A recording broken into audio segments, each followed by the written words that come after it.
All right, one other wonderful person of note this week, Grandfather Wallace, Black Elk.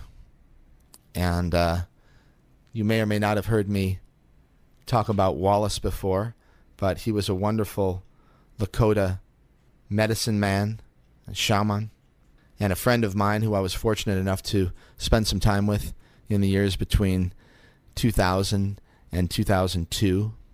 Grandfather Wallace joined the ancestors back in 2004, just about 3 years ago. In fact, it'll be 3 years this coming Wednesday, January 25th. And he was an amazing man and someone who I'm very fortunate to have called, my grandfather. And he wrote a book that was called Black Elk, The Sacred Ways of a Lakota. And I think I'm going to read just a little bit out of it for you because it means a lot to me, and Wallace meant a lot to me, and I got a couple minutes to do it here. So I'll read a few minutes just out of Wallace's book. Again, this is called Black Elk, The Sacred Ways of a Lakota. Wallace Black Elk, not Nicholas Black Elk, although they are related. They say that at one time we were civilized and educated. My grandfather told me that. They say we could talk to the trees and all the green.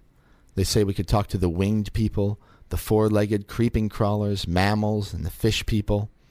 They say that at one time we could all talk to each other. No matter how many countless languages, forms, and shapes and symbols there were, they say we all spoke the same mind. That is called civilized or educated. Well, we kind of drifted away from there and drifted over here. Now we call ourselves the civilized, Christianized world, but we just formed a little world all of our own. Then we got ourselves caught over here without spirit, and we ended up with zero. If you see a tree, it doesn't move. It doesn't talk or walk. You just see it. You just see a tree, that's all. But the trees talk. They have a language of their own. So all this green that you see, they communicate. As with each one of the winged people, they have a song. It's the same with the four-legged and the creeping crawly creatures.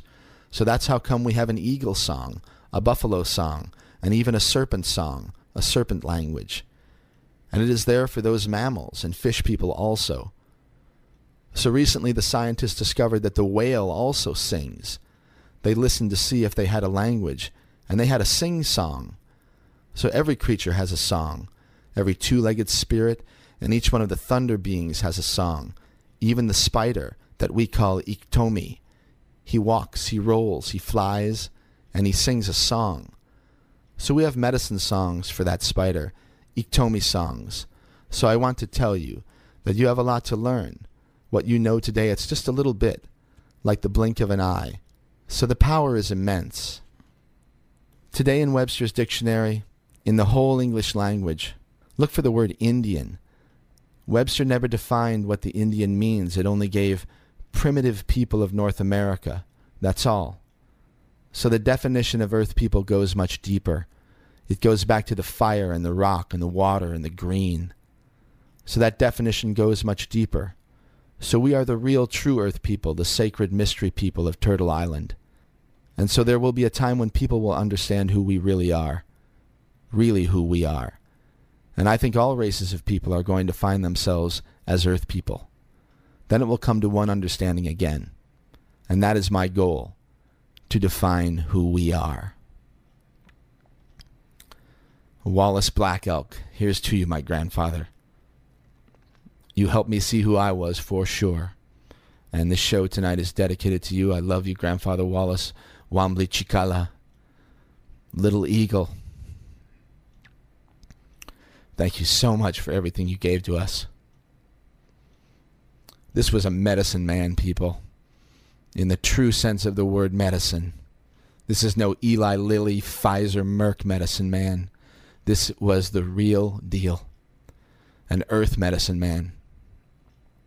So thank you, Grandpa Wallace, for everything you taught me.